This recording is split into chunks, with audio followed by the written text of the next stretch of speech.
कोई बुरा मतलब नहीं है, कोई खराब मतलब नहीं है। ऐ हफ्सा तुम्हारा भाई बहुत अच्छा इंसान है, बस एक बात की कमी है, लौ कान युसल्ली मिनल लैल। ऐ हफ्सा अपने भाई से कहो वो रात में जब इशा की नमाज पढ़ के घर जाता है तो सो जाता है। तुम्हारा भाई रात में सोता है और सीधे फजर की नमाज में उठता है। अपने भाई से कहो कि रात में उठ करके तहज्जुद पढ़ा करे, क़ियामुल लैल किया करे, रात को उठ करके अल्लाह की इबादत किया करे। हजरत हफ्सा आती हैं और अपने भाई को ये बात बताती हैं कि अल्लाह के नबी ने तेरी तारीफ की है और कहा है कि तेरा भाई बहुत अच्छा इंसान है, बस एक बात की कमी है, वो रात में तहज्जुद नहीं पढ़ता है। ओ मेरे नौजवान साथियों, रात रात भर जलसे आपने सुने हैं, तकरीरें आपने सुनी है, मगर एक कान से सुन करके दूसरे कान से उड़ा देने की हमारी और आपकी आदत है। जरा अब्दुल्ला बिन उमर को देखो, जब उनके कानों में अल्लाह के नबी के ये जुमले पड़ गए कि अल्लाह के नबी ने मेरी तारीफ की है और ये कहा है कि अब्दुल्ला बहुत अच्छा इंसान है, बस एक बात की कमी है, वो रात में तहज्जुद नहीं पढ़ता है। बुखारी के अल्फाज हैं, फकाना ला यनामु मिनल लैल इल्ला कलीला। उस दिन के बाद से अब्दुल्ला बिन उमर रात में तहज्जुद पढ़े बगैर नहीं सोते थे और बहुत कम सोते थे, और रात का ज्यादातर हिस्सा वो तहज्जुद पढ़ करके और क़ियामुल लैल पढ़ करके गुजार दिया करते थे। मेरे भाई, नमाज की पाबंदी करो और 5 टाइम की नमाज के साथ साथ कोशिश करो, अगर लंबी नहीं पढ़ सकते तो छोटी छोटी, अगर 8 रकात नहीं पढ़ सकते तो 6 रकात सही, 4 रकात सही, 2 रकात सही, तहज्जुद पढ़ने की आदत डालो। वल्लज़ीना यबीतूना लिरब्बिहिम सुज्जदन व क़ियामा। जिनकी गोद सुनिए, जिन औरतों को बच्चा नहीं हो रहा है और शादी के कई साल हो गए हैं, उन जोड़ों से कहूंगा रात में तहज्जुद पढ़ा करो। रात का टाइम कबूलियत का टाइम होता है, रात में अल्लाह दुआओं को सुना करता है। 5 टाइम की नमाज की पाबंदी करो और रात में तहज्जुद पढ़ के अल्लाह के सामने गिड़गिड़ा के औलाद मांगो। जिस अल्लाह ने ज़करिया अलैहिस्सलाम को 90 साल की उम्र में बेटा दिया था और 85 साल की उम्र में इब्राहिम को बेटा दिया था, वो अल्लाह आपको भी बेटा देगा। रात में उससे मांगा करो।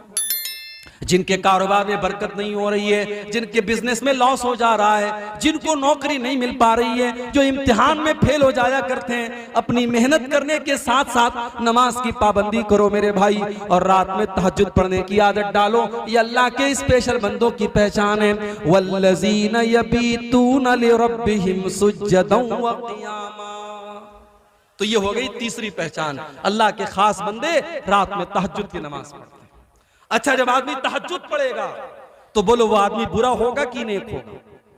जाहिर है नेक होगा, मुत्तकी होगा, परहेजगार होगा। हमारे यहाँ तो जो बेचारा 5 टाइम की नमाज पढ़ता है उसको लगता है कि मैं तो जन्नत मेरे बाप की होगी, जन्नत में मैंने टिकट बना लिया।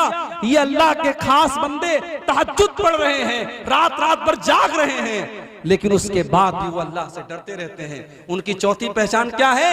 वल्लज़ीना यक़ूलूना रब्बना सुरिफ़ अन्ना अज़ाब जहन्नम इन्ना अज़ाबहा कान गरामा। मेरे बंदे वो हैं जो अल्लाह से दुआएं किया करते हैं कि अल्लाह तो हमको जहन्नम के अजाब से बचा ले। जहन्नम का अजाब तो बड़ा खतरनाक है, ये इंसान से चिपक जाने वाला और इंसान से चिमट जाने वाला है। इन्नहा साअत मुस्तक़र्रन व मुक़ामा। जहन्नम बड़ा ही बुरा ठिकाना है, बड़ी बुरी जगह है। पता ये चला कि तहज्जुद पढ़ करके भी वो अल्लाह से डरते रहते हैं और जहन्नम से बचने की दुआएं करते रहते हैं। इसलिए मेरे भाई, कभी भी ये मत सोचो मैं नमाज पढ़ रहा हूँ, मैं कुरान पढ़ रहा हूँ, मैं नेकी का काम कर रहा हूँ तो मैं बहुत नेक बन गया, मैं बहुत मुत्तकी बन गया। बल्कि अल्लाह के अजाब से डरा करो और दुआ किया करो अल्लाह हमको जहन्नम के अजाब से बचा ले। जहन्नम कोई मामूली चीज नहीं है, जहन्नम बड़ी खतरनाक चीज है और जहन्नम इंतजार कर रही है कि अल्लाह का बंदा कब गलती करे, कब अल्लाह की नाफरमानी करे और जहन्नम का शिकार बन जाए। इन्न जहन्नम कानत मिरसादा लित्तागीन माबा लाबितीन फीहा अहकाबा। जहन्नम घाट में बैठी है, जहन्नम इंतजार में बैठी है, जहन्नम प्रतीक्षा कर रही है। अल्लाह के नाफरमान लोगों का ठिकाना है जहन्नम। जो जहन्नम जहन्नम में जाएंगे तो हमेशा हमेशा रहेंगे जो काफिर होंगे, जो मुशरिक होंगे।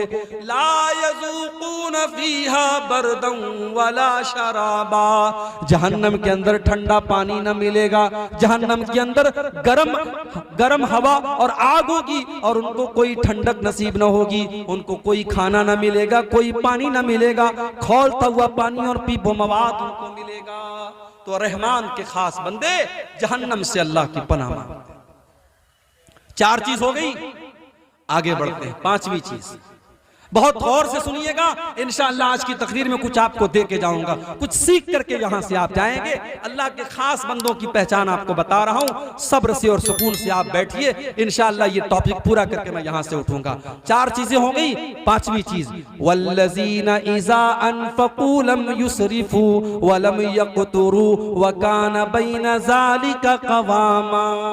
रहमान के खास बंदे, अल्लाह के खास बंदों की 5वीं पहचान ये है, जब वो पैसा खर्च करते हैं तो फजूल खर्ची नहीं करते और बखीली नहीं करते, बल्कि बीच का रास्ता अपनाते हैं। मेरे व्हाट्सएप पर किसी ने बड़ा अच्छा एक पोस्ट भेजा था, लिखा था मुसलमानों की अमीरी देखना हो, मुसलमानों की दौलत देखना हो, इनकी शादियां देख लो, इनकी पार्टीज देख लो, इनकी सगाई की पार्टी देख लो, इनकी मंगनी की पार्टी देख लो, और मुसलमानों की गरीबी देखना है, इनकी मस्जिद के इमाम की तनख्वाह देख लो, इनके मदरसे के टीचर की तनख्वाह देख लो, इनके मुअज्जिन की तनख्वाह देख लो। मुअज्जिन को तनख्वाह कितनी 2000, इमाम को तनख्वाह कितनी 4000, टीचर को तनख्वाह कितनी 5000। अरे 5000 का तो तू महीने में गुटखा खा जाता है, 5000 की तू पान खा जाता है, 5000 की तू बीड़ी और सिगरेट पी जाता है, और तू उस मौलवी को 5000 देके कहता है कि तू अपने बाल बच्चों का पेट पाल ले। शर्म नहीं आती? शर्म करो। जो कौम अपने आलिमों को इज्जत नहीं करती वो कौम कभी कामयाब नहीं हो सकती। तो ये कौम गरीब नहीं है, ये कौम गरीब होती तो दौलत पर बेतहाशा पैसा न खर्च करती। बनारस में एक आदमी की शादी, अपने लड़के की शादी की उसने, तो लड़की वालों से डिमांड की, हम बहुत बड़े लोग हैं, हम बारात लेके आएंगे, हमारे लिए बनारस का सबसे कीमती लॉन बुक होना चाहिए। मुझे मेरे बनारस के भाइयों ने बताया कि उस लड़की का बाप भी चूंकि बहुत पैसे वाला था, उसने अपने बारातियों के लिए जो लॉन बुक किया, एक दिन के सिर्फ लॉन की कीमत, अभी खाने की बात छोड़ दो, खाना कितना महंगा रहा होगा, सिर्फ लॉन की कीमत, लॉन के अंदर जो डेकोरेशन था, जो कुर्सियां थी, जो टेंट लगा था, उस लॉन की कीमत 8 लाख रुपए थी। 8 लाख रुपए का लॉन बुक करके मुसलमान शादी कर रहा है, और उसके बाद कहता है साहब हम बड़े गरीब लोग हैं, हम बड़े गरीब हैं। तेरी शादियों से तो नहीं लगता तू गरीब है, तेरी लड़कियों के ज़ेवरात से नहीं लगता तू गरीब है, तेरी फजूल खर्चियों से नहीं लगता तू गरीब है। हाँ, मस्जिद में देने की बात आएगी, मदरसे में देने की बात आएगी तो तेरे जेब से 10 का नोट निकलेगा, तेरे जेब से 20 का नोट निकलेगा। मेरे भाइयों, माल आपका नहीं है, माल आपका नहीं है, माल अल्लाह का है। आपको इस्तेमाल करने के लिए मिला है, आपको यूज करने के लिए मिला है, आपको हिसाब देना पड़ेगा। माल कहां से कमाया और कहां खर्च किया, दोनों का हिसाब देना पड़ेगा अल्लाह। और अगली चीज क्या है, वला यक़्तुलून नफ्सल्लती हर्रमल्लाहु इल्ला बिल-हक़्क़ि, और अल्लाह के बंदे किसी निर्दोष की हत्या नहीं करते, किसी बेकसूर को कत्ल नहीं करते। इस्लाम का मानने वाला आतंकवादी नहीं हो सकता।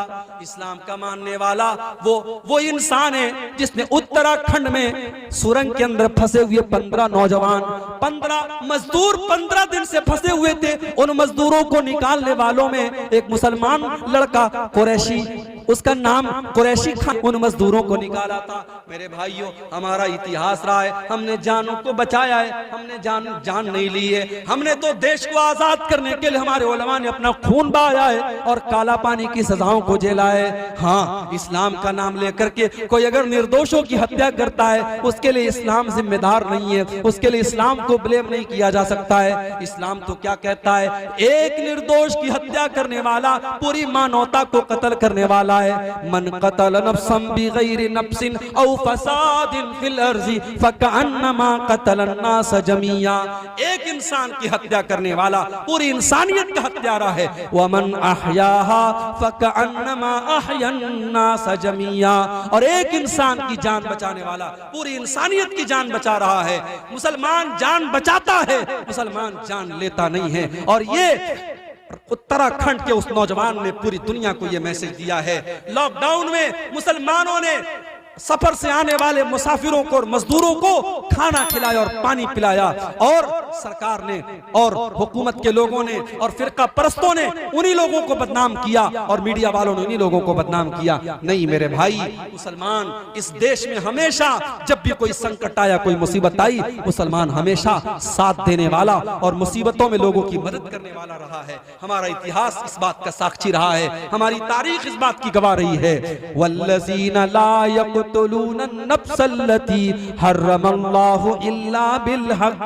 अल्लाह के खास बंदे किसी को कत्ल नहीं करते, किसी की जान नहीं लेते, किसी बेकसूर की हत्या नहीं करते। वला यज़नून, और वो जिना नहीं करते, वो बदकारी नहीं करते, जिना नहीं करते। जिना क्या है? मर्द और औरत का गैर शरई तरीके से, नाजायज तरीके से ताल्लुक कायम करना। इस्लाम ने लड़का लड़की जवान हो गए, शादी के काबिल हो गए, इस्लाम ने शादी का ऑप्शन दिया है। अपने लड़कों की शादी समय पर कराओ, अपनी लड़कियों की शादी समय पर कराओ, और शादी के रस्म रिवाज को तोड़ दो। ये दहेज का चक्कर छोड़ दो, ये बारात का चक्कर छोड़ दो। जब तक आप निकाह को आसान नहीं करेंगे, ज़िनाकारी को रोकना बहुत मुश्किल हो जाएगा। इसीलिए अल्लाह के नबी फरमाते हैं, इज़ा खतब इलैकुम मिम्मन तर्ज़ौना दीनहु व खुल्क़हु फज़व्विजूहु।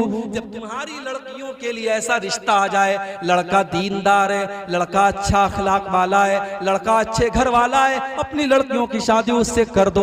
इल्ला तफअलू, अगर तुम ऐसा नहीं करोगे, तकुन फितनतुन फिल अर्ज़ि, तो जमीन में बहुत सारा फितना फैल जाएगा, व फसादुन अरीज़, और बहुत सारा फसाद फैल जाएगा। आज निकाह मुश्किल हो गया और जिना आसान हो गया। आज फेसबुक की चैटिंग और व्हाट्सएप की चैटिंग के जरिए आज नौजवान लड़का लड़की एक दूसरे से बातें करते हैं और फिर बाद में जाकर के मुलाकात तक होती है और होटल के कमरों में जाकर के जिना तक होता है। मेरे भाइयों, इस कौम का नौजवान आज जिनाकारी की तरफ भी जा रहा है। और इसीलिए अल्लाह जब कुरान में जिना का जिक्र करता है तो अल्लाह ये नहीं कहता है कि जिना मत करो, बल्कि अल्लाह क्या कहता है, वला तक़रबुज़्ज़िना इन्नहु काना फ़ाहिशतन व साअ सबीला। जिना के करीब भी न जाना, जिना के पास भी न जाना, ये बड़ा ही गंदा रास्ता है। मेरी प्यारी माँ बहनों, आपको जो ये हुक्म दिया गया कि आप जब भी घर से निकलो तो पर्दे में निकलो, ये हुक्म क्यों दिया गया? ताकि ज़िनाकारी का रास्ता बंद हो जाए। औरत से कहा गया जो तेरे महरम रिश्तेदार नहीं है, तेरी खाला का लड़का है, तेरे मामू का लड़का है, तेरे चाचा का लड़का है, वो तेरा महरम नहीं है, उससे तेरी शादी हो सकती है। जब तू जवान हो गई तो अपने खाला के लड़के से भी पर्दा किया कर, अपने मामू के लड़के से भी पर्दा किया कर, अपने चाचा के लड़के से भी पर्दा किया कर। अपने घर के गार्जियनों से मैं कहता हूं, अपनी बेटियां, जब आपकी बेटियां जवान हो जाएं, जब आपकी लड़कियां जवान हो जाएं, तो जिस तरीके से गांव के बच्चों से बचाते हो, जिस तरीके से गांव और मोहल्ले के लड़कों से अपनी बेटियों को बचाते हो, वैसे ही मामू के, खाला के और चाचा के लड़कों से भी बचाया करो। वो आपकी बेटियों के लिए गैर महरम है। इसी तरीके से देवर भाभी का रिश्ता है। देवर भाभी में हमारे यहाँ हंसी मजाक हो रहा है। देवर भाभी को बाइक पर बिठा करके घूम रहा है और भाभी अपने देवर के कंधे पर हाथ रख के जा रही है और जीजा और साली साथ में घूम रहे हैं। मेरे भाइयों, ये ज़िनाकारी के चोर दरवाजे हैं, ये ज़िनाकारी तक समाज को लेके जाने वाले रास्ते हैं। इसीलिए इस्लाम ने हर वो चोर दरवाजा बंद कर दिया जहां से समाज के अंदर ज़िनाकारी आ सकती है। और अल्लाह ने साफ कह दिया, वला तक़रबुज़्ज़िना, ज़िना के करीब भी न जाना, कोई ऐसा काम न करना जिससे तुम ज़िना के करीब जाओ, इसलिए कि ज़िना बहुत गंदा काम और बहुत बुरा रास्ता है। तो रहमान के बंदे ज़िना नहीं करते, शिर्क नहीं करते, कत्ल नहीं करते, ज़िना नहीं करते। और ये तीन सबसे बड़े बड़े पाप हैं। अल्लाह के नबी से पूछा गया सबसे बड़ा पाप क्या है? आपने फरमाया अंतजाल लिल्लाहि निद्दन व हुवा खलक, सबसे बड़ा पाप ये है तुम अल्लाह के बराबर किसी को ठहरा दो। फिर पूछा गया, अय अल्लाह के नबी उसके बाद सबसे बड़ा पाप क्या है? आपने फरमाया अन तक़्तुल वलदक खशियता यतामा, अपनी औलाद को कत्ल कर दो इस डर से कि वो कल तुम्हारे साथ खाएगी। औलाद को कत्ल करना मेरे भाई, आज माँ के पेट में भी औलाद को कत्ल किया जा रहा है, आज एबॉर्शन किया जा रहा है, आज माँ के पेट में हमल को जाये किया जा रहा है। 1400 साल पहले लोग बेटियों को पैदा होने के बाद जमीन में गाड़ा कर देते, और आज का इंसान इतना हैवान हो चुका है, वो माँ के पेट में अपने औलाद को मार डालता है और अपनी औलाद को कत्ल कर डालता है। मेरे भाइयों, शिर्क के बाद सबसे बड़ा गुनाह ये अल्लाह के नबी फरमाते हैं, अपनी औलाद को कत्ल कर दो इस डर से कि वो तुम्हारे साथ खाएगी। फिर पूछा गया अल्लाह के नबी उसके बाद सबसे बड़ा गुनाह क्या है? आपने फरमाया अंतुजानिया हलील तजारिक, अपने पड़ोसी की बीवी के साथ जिना करो। जिना तो किसी के साथ भी हराम है, लेकिन पड़ोसी पड़ोसी पर विश्वास करता है, पड़ोसी पड़ोसी पर भरोसा करता है। अगर इंसान अपनी पड़ोसन के साथ जिना करता है तो ये बहुत बड़ा गुनाह है। मेरे प्यारे साथियों, ये 3 बड़े बड़े गुनाह हैं जिनका यहां अल्लाह ने जिक्र किया है। तो रहमान के खास बंदे इन 3 गुनाहों से अपने आप को बचाते। वो शिर्क नहीं करते, वो कत्ल नहीं करते, वो ज़िना नहीं करते। वमन यफ़अल ज़ालिका यल्क़ा असामा, और जो ये 3 काम करेगा, जो शिर्क करेगा, जो ज़िना करेगा, जो कत्ल करेगा, वो बहुत बड़ा गुनहगार है। युज़ाअफ़ लहुल अज़ाबु यौमल क़ियामति व यख़लुद फ़ीही मुहाना, और अगर मुसलमान ये तीनों काम करता है तो उसको डबल अज़ाब दिया जाएगा और वो जहन्नम में हमेशा, जो शिर्क करेगा वो जहन्नम में हमेशा रहेगा।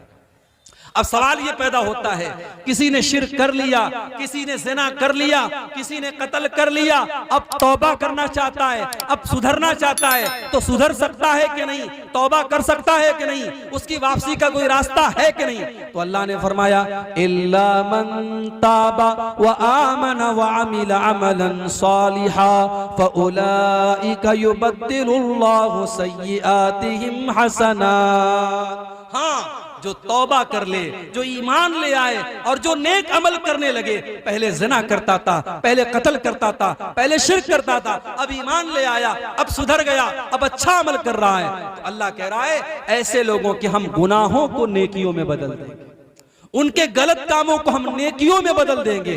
वमन ताबा व अमिल सालिहन फइन्नहु यतूबु इलल्लाहि मताबा, और जो सच्ची तौबा करता है वो दर हकीकत भटके हुए रास्ते से आकर के अल्लाह के रास्ते पर लौट जाता है। तौबा का मतलब ही होता है लौटना। जब गलत काम कर रहा था, गलत रास्ते पे जा रहा था, अब तौबा कर लिया, अब सही रास्ते पर लौट गया। पहले एनएच पे चल रहा था, हाईवे पे जा रहा था, अब दाएं बाएं जाने लगा, अब जब तौबा कर लिया दोबारा एनएच पे आ गया, दोबारा हाईवे पे आ गया। तो तौबा करने वाला अल्लाह के रास्ते पे लौट आता है, इसीलिए तौबा को तौबा कहा गया। तौबा का मतलब होता है पलट जाना। गाड़ी को आप घुमा लेते, यू टर्न कर लेते ना, उसको तौबा कहा जाता है। तो तौबा करने वाला यू टर्न ले लेता है, वो अल्लाह के रास्ते पर वापस चला। उसके बाद फरमाया, अब 2-4 चीजें और हैं, जो लोग खड़े हैं बैठ जाएं, इत्मीनान से सुन के चले जाएं, बस 5-10 मिनट की बात और है, 2-4 चीजें और सुन लीजिए, फिर बात हम खत्म करेंगे। वल्लज़ीना ला यशहदून अज़्ज़ूर, और रहमान के खास बंदे वो हैं जो किसी गलत काम में शामिल नहीं होते। 31 दिसंबर की रात आ रही है, सिल्लीगुड़ी के बड़े बड़े होटलों में डांस करने वाली डांसरें आएंगी, दार्जिलिंग के बड़े बड़े होटल बुक हो जाएंगे, रात रात भर शराब और शबाब के दौर चलेंगे, कटिहार के बड़े बड़े 5 स्टार होटल बुक हो जाएंगे और रात रात भर नाच गाना चलेगा। और मुसलमान नौजवान महंगे महंगे टिकट दे करके उन होटलों में जाके नाच गाने में शामिल होता है। नहीं मेरे भाइयों, वल्लज़ीना ला यशहदून अज़्ज़ूर, किसी हराम काम में, किसी गलत काम में, किसी नाजायज काम में अल्लाह के खास बंदे शामिल नहीं होते। वो झूठी गवाही भी नहीं देते और झूठे काम में शामिल भी नहीं होते। वल्लज़ीना ला यशहदून अज़्ज़ूर, जहाँ हराम काम हो रहा हो, जहाँ अल्लाह की नाफरमानी हो रही हो, वहां पता चल जाए तो उठ के चले जाओ। अभी एक मौलवी साहब का बड़ा अच्छा वीडियो मैंने देखा, बिहार के दरभंगा का वीडियो। मौलवी साहब निकाह पढ़ाने गए, देखा वहां बैंड बाजा बज रहा है, बारात आई है, बैंड बाजा बज रहा है। मौलवी साहब ने सबके सामने कहा कि जिस निकाह के प्रोग्राम में नाच गाना हो रहा हो, बैंड बाजा बज रहा हो, उसमें मैं निकाह नहीं पढ़ाऊंगा। और मौलवी साहब चले गए और सारी कौम हक्का बक्का रह गई। अगर सारे मौलवी इत्तेफाक कर लें कि हम ऐसे लोगों का निकाह नहीं पढ़ाएंगे, ये कौम घुटनों के बल गिरेगी और इन हराम कामों को छोड़ देगी। मेरे भाइयों, उलमा अगर इत्तेहाद कर लें तो बहुत सारे मसाइल हल हो सकते हैं। अल्लाह ने फरमाया वल्लज़ीना ला यशहदून ज़ूर, अल्लाह के खास बंदे किसी ऐसी जगह नहीं जाते हैं जहां हराम काम हो रहा हो, जहां नाजायज काम हो रहा हो, जहां अल्लाह को नाराज करने वाला काम हो रहा हो। व इज़ा मर्रू बिल्लग़्वी मर्रू किरामा, और जब किसी ऐसी चीज के पास से उनका गुजर होता है जो हराम है, जो नाजायज है, जो लग़्व चीज है, तो वहां से वो शराफत से गुजर जाते हैं। आप सड़क पे जा रहे हैं और किसी हीरोइन का पोस्टर लगा हुआ है, उसने आधे अधूरे कपड़े पहने हुए हैं। अब आप अपनी नजर को बचा के चले जाइए, आपके चाहने से वो पोस्टर तो हटेगा नहीं। आज तो इन हीरोइनों की यही औकात है, वो मर्दों की चड्डी और बनियान का प्रचार कर रही है, मर्दों के अंडरवियर का प्रचार ये नंगी हो करके ये औरतें कर रही हैं। और दुनिया कहती है साहब ये हीरोइन है, ये एक्ट्रेस है, ये सेलिब्रिटी है। ऐसे सेलिब्रिटीज के ऊपर मैं थूकता हूं जिसकी औकात ये है वो मर्दों की चड्डी और बनियान का प्रचार करने के लिए नंगी हो रही है। ये उन हीरोइनों की इज्जत है। मेरे प्यारे साथियों, जब आप सड़क से गुजरे, जब आप स्टेशन से गुजरे, जब आप रास्ते से गुजरे और ऐसा कोई पोस्टर आपके सामने से गुजर जाए, व इज़ा मर्रू बिल्लग़्वी मर्रू किरामा, तो शराफत से गुजर जाइए। फेसबुक आप चला रहे हैं, अच्छी अच्छी बातें फेसबुक पर आ रही हैं, अब नीचे रील्स आ गई। अब रील्स में नाच गाना भी आ रहा है, बेहुदा चीजें भी आ रही हैं, गंदी चीजें भी आ रही हैं, और आप टुकुर टुकुर टुकुर टुकुर देख रहे हैं। देखो मत भाई, आगे बढ़ो, उसको स्किप करो। वइज़ा मर्रू बिल्लग़्वी मर्रू किरामा। ये फेसबुक की दुनिया, ये सोशल मीडिया की दुनिया, यहाँ अच्छी चीजें भी और गंदी चीजें भी। अब ये आप पर डिपेंड करता है कि आप अच्छी चीजों में अपना टाइम लगाते हैं या गंदी चीजों में अपना टाइम बर्बाद करते हैं। व इज़ा मर्रू बिल्लग़्वी मर्रू किरामा, अल्लाह के खास बंदे उन लग़्व चीजों के पास से, उन नाजायज चीजों के पास से शराफत से गुजर जाते हैं। जानते हो, जब हम मोबाइल चलाते हैं ना, तो तीन चीजें हमारी काम करती हैं। एक तो उंगली से हम टच करते हैं, उंगली काम करती है, और एक आंख से देखते हैं, आंख काम करती है, और एक कान में ईयरफोन घुसेड़ लेते हैं। ईयरफोन या उसको क्या बोलते हैं, एयरपॉड और हेडफोन, क्या क्या होता है वो हम कान में लगाते हैं। तो कान काम करता है, आंख काम करती है और उंगली काम करती है, और यही तीनों चीजें क़यामत के दिन गवाही देंगी। अल्लाह फरमाता है हत्ता इज़ा मा जाऊहा शहीद अलैहिम समउहुम व अबसारुहुम व जुलूदुहुम बिमा कानू यअमलून। क़यामत के दिन तेरी आंख तेरे खिलाफ गवाही देगी, तेरे कान तेरे खिलाफ गवाही देंगे, और तेरे बदन की चमड़ी तेरे खिलाफ गवाही देगी। व क़ालू लिजुलूदिहिम लिमा शहिदतुम अलैना क़ालू अल्लाहुल्लज़ी अंतक़ कुल्ल शै। और इंसान कहेगा अपनी चमड़ी से तू कैसे बोल रही है, और इंसान की चमड़ी कहेगी कि आज अल्लाह ने हमको बोलना सिखाया है और हम तेरे पोल खोलेंगे, हम तेरे करतूत खोलेंगे। तू उंगली से क्या क्या टच करता था, क्या क्या खोलता था, तू मोबाइल की स्क्रीन पर क्या क्या देखता था, तू कानों से क्या क्या सुनता था। कान गवाही देगा, आंखें गवाही देगी, और हमारी स्किन गवाही देगी। इसलिए मेरे भाई, मोबाइल का इस्तेमाल बहुत एहतियात के साथ करो। अल्लाह के खास बंदे जब किसी लग़्व चीज के पास से गुजरते हैं तो शराफत से गुजर जाते हैं। वल्लज़ीना इज़ा ज़ुक्किरू बिआयाति रब्बिहिम लम यख़िर्रू अलैहा सुम्मन व उम्याना। और अल्लाह के खास बंदे वो हैं जब कुरान उनके सामने पढ़ा जाता है वो अंधे और बहरे बन करके गिर नहीं जाते। वो कुरान पर गौर करते हैं, वो कुरान को गौर से सुनते हैं और कुरान पर अमल करते हैं। एक हम कुरान सुनते हैं, तरावी की नमाज में कुरान पढ़ा जा रहा है और हम अंधे और बहरे बन करके कुरान को सुनते हैं। नहीं नहीं मेरे भाई, कुरान को समझने की कोशिश करो, कुरान पर गौर किया करो। आज हमारे दिलों पर ताले पड़ गए, आज हमारे दिल लॉक हो चुके, और दिल का पासवर्ड क्या है और दिल के लॉक को खोलने की चाबी क्या है? कुरान कहता है अफला यतदब्बरूनल कुरान अम अला कुलूबिन अक़फालुहा। कुरान पर गौर किया करो। कुरान पर गौर करोगे, कुरान पर विचार करोगे, कुरान को समझने की कोशिश करोगे तो तुम्हारे दिल के ताले खुल जाएंगे। आज हमारे दिल लॉक हो गए, तकरीरें हो रही हैं, जलसे हो रहे हैं, जुमा के खुतबे हो रहे हैं, दिल का ताला नहीं खुल रहा है। क्यों? क्योंकि दिल का लॉक तो कुरान में है, दिल का पासवर्ड तो कुरान में है। कुरान को पढ़ोगे, कुरान को समझोगे तो दिल का लॉक खुल जाएगा। इसीलिए अल्लाह ने फरमाया कि मेरे खास बंदे वो हैं, जब कुरान पढ़ा जाता है तो अंधे और बहरे बन करके गिर नहीं जाते हैं, बल्कि कुरान पर गौर करते हैं। और आखिरी चीज, वल्लज़ीना यक़ूलूना रब्बना हब लना मिन अज़वाजिना व ज़ुर्रिय्यातिना क़ुर्रता अयुन वजअलना लिलमुत्तक़ीना इमामा। और अल्लाह के बंदों की है वो अल्लाह से दुआएं किया करते हैं, ऐ हमारे परवरदिगार, ऐ हमारे रब, तू हमारे बीवी बच्चों को हमारी आंखों की ठंडक बना दे। बीवी अच्छा कपड़ा पहनती है, शौहर खुश हो जाता है, बच्चे अच्छा कपड़ा पहनते, शौहर खुश हो जाता है, मगर वो यहाँ मुराद नहीं है। आपकी बीवी आपकी आंखों की ठंडक कब बनेगी? जब फजर की अजान हो जाए और आप सो रहे हैं और बीवी आपको बड़े प्यार से उठाती है और कहती है उठ जाओ, फजर की जमात होने वाली है, नमाज न छोड़ो। आप सिगरेट पीते हैं, आपकी बीवी आपसे कहती है सिगरेट छोड़ दीजिए वरना मैं आपसे मोहब्बत करना छोड़ दूंगी। आप अपनी बीवी के लिए सिगरेट छोड़ देते हैं, अपनी बीवी के लिए आप नमाज की पाबंदी करने लगते हैं। जो बीवी आपको अल्लाह के साथ आपका रिश्ता मजबूत कर दे, जो बीवी आपके गलत कामों से आपको रोकने लगे, वो बीवी आपकी आंखों की ठंडक बन जाती है। जो औलाद अच्छे कामों पर चलती हो, जो औलाद नेक अमल करती हो, वो माँ बाप की आंखों की ठंडक बन जाती है। जब आप फजर की नमाज पढ़ने के लिए आते हैं और मस्जिद की पहली सफ में आप अपने जवान बेटे को देखते हैं, आपका कलेजा सुकून से भर जाता है और आपकी आंखें चमकने लगती हैं। और वहां पर आपको ये दुआ याद आती है, वल्लज़ीना यक़ूलूना रब्बना हब लना मिन अज़वाजिना व ज़ुर्रिय्यातिना क़ुर्रता अयुन। ऐ हमारे परवरदिगार, हमारे बीवी बच्चों को हमारी आंखों की ठंडक बना दे, वजअलना लिलमुत्तक़ीना इमामा। और अल्लाह हमें मुत्तकियों का इमाम बना दे। ऐ अल्लाह इतना मुत्तकी बना दे, इतना परहेजगार बना दे कि गांव वाले मिसाल दें कि मुत्तकी तो ऐसे होते हैं, परहेजगार तो ऐसे होते हैं। ऐ अल्लाह हमको इतना नेक बना दे कि हम लोगों के लिए आइडियल बन जाए, लोगों के लिए नमूना बन जाए, लोगों के लिए आदर्श बन जाए। चलो एक बार रिपीट कर देते हैं।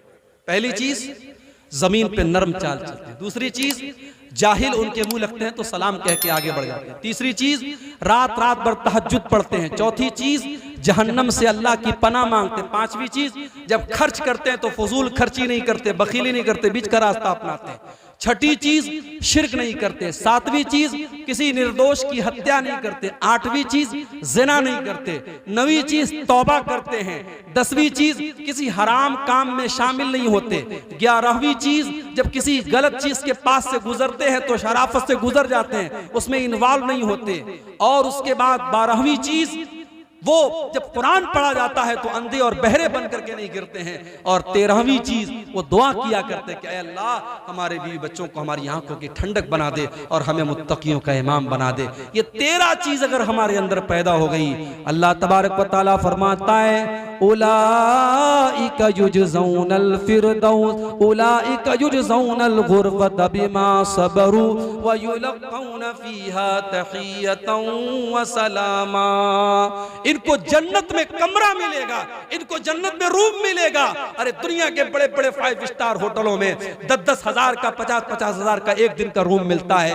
अल्लाह जन्नत में आपको रूम देगा। मैं कहता हूं दुनिया के बड़े बड़े 5 स्टार नहीं, 7 स्टार होटल भी कुर्बान है जन्नत के उस रूम के ऊपर। अल्लाह उन जन्नतियों को रूम देगा और फरिश्ते उनको सलाम करेंगे, फरिश्ते उनको सलाम करेंगे। खालिदीन फीहा हसनत मुस्तक़र्रन व मुक़ामा। और जब वो जन्नत में जाएंगे, दुनिया में आप होटल में जाते हैं, 3 दिन के लिए होटल बुक हुआ, चौथा दिन आया होटल का मुलाजिम आया, चलिए साहब रूम खाली कीजिए, 3 दिन पूरा हो गया। मगर जन्नत में आपको रूम नहीं खाली करना है, जन्नत का रूम परमानेंट आपका हो जाएगा, जन्नतियों को हमेशा जन्नत मिलेगी। मेरे भाइयों, ये 13 चीजें अपने अंदर पैदा कर लो, ये 13 चीजें अपने अंदर पैदा कर लो। ये 13 चीजें अगर पैदा हो गई तो इंशाअल्लाह अल्लाह हमें जन्नत में दाखिल करेगा और जन्नत में हमेशा रहेंगे। खालिदीन फीहा हसनत मुस्तक़र्रन व मुक़ामा, हमेशा हमेशा वो जन्नत में रहेंगे और जन्नत से बेहतरीन क्या ठिकाना है। मेरे भाइयों, अपने आप को और अपने बीवी बच्चों को इन 13 चीजों की आदत डलवा दो। ये 13 चीजें अपने अंदर पैदा कर लो। अपने मिजाज में नरमी ले आओ, तकब्बुर से अपने आप को बचाओ, जाहिलों से मुंह लगने वाली आदत छोड़ दो। इसी तरीके से तहज्जुद की आदत डालो, जहन्नम से अल्लाह की पनाह मांगा करो, फजूल खर्ची न किया करो, जिना से, शिर्क से और किसी निर्दोष की हत्या करने से हमेशा अपने आप को बचाओ। कोई गुनाह हो जाए सच्ची तौबा कर लो, किसी हराम काम में कभी शामिल न हो, और कोई हराम चीज के पास से गुजरो तो शराफत से गुजर जाओ, कुरान पर गौर किया करो और इसी तरीके से अपने बीवी बच्चों के लिए दुआ किया करो। ये चंद चीजें हैं, अगर अपने अंदर हम पैदा कर ले तो अल्लाह का वादा है, अल्लाह ऐसे लोगों को जन्नत अता फरमाएगा। हम अल्लाह से दुआ करते हैं रब्बुल आलमीन इन 13 चीजों पर हम सबको अमल करने की तौफीक अता फरमा। ऐ अल्लाह, अपने उस स्पेशल बंदों में, अपने उन खास बंदों में, ऐ अल्लाह हम गुनहगार बंदों को भी तू शामिल फरमा दे।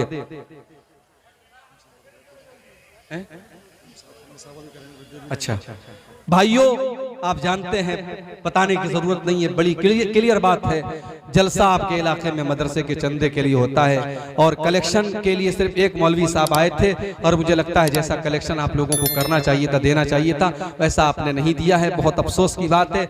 महीनों की मेहनतों के बाद ये प्रोग्राम होता है और बड़ी मेहनत करके जलसे का इनेकाद होता है। मैं आपसे गुजारिश करता हूँ, जाते जाते आप इस मदरसे को अपना कीमती ताउन 100 रुपये, 500 रुपये, 1000 रुपये, जो भी आपकी ताकत है आप दे करके जाएं। ये इंशाअल्लाह आपके हक में सदक़े जारिया का काम करेगा और ये मदरसा, और जब तक मदरसे के बच्चे पढ़ते रहेंगे इंशाअल्लाह आपके हक में खैर का जरिया और खैर का बाइस बनेगा। आइए और इस कार्य खैर में हिस्सा लेते हुए जाइए। अल्लाह ताला हम सब की नेकियों को कबूल फरमाए और इस इदारे को दिन दूनी रात चौगुनी तरक्की अता फरमाए। जज़ा। माँ के दिल का सुकून होती है, अपने वालिद का मान होती है, ये जो हंसती है फूल खिलते हैं, ये जो हंसती है फूल खिलते हैं, खुशबुओं की दुकान होती है, बन के रहमत ये घर में आती हैं, बन के रहमत ये घर में आती हैं, बरकतों का निशान होती है। बेटियों के ऊपर ये नज्म है, जो बेटियों के बाप हैं वो खास तौर से इस नज्म को समाप्त करें। बेटियों के ताल्लुक से ये नज्म खुद मेरी अपनी लिखी हुई नज्म है और मैं जब इसे पढ़ता हूँ तो दिल भर जाता है। बेटियों के ताल्लुक से आज समाज में न जाने कैसी कैसी सोच है, जबकि बेटी की परवरिश पर अल्लाह के नबी ने जन्नत की खुशखबरी सुनाई है।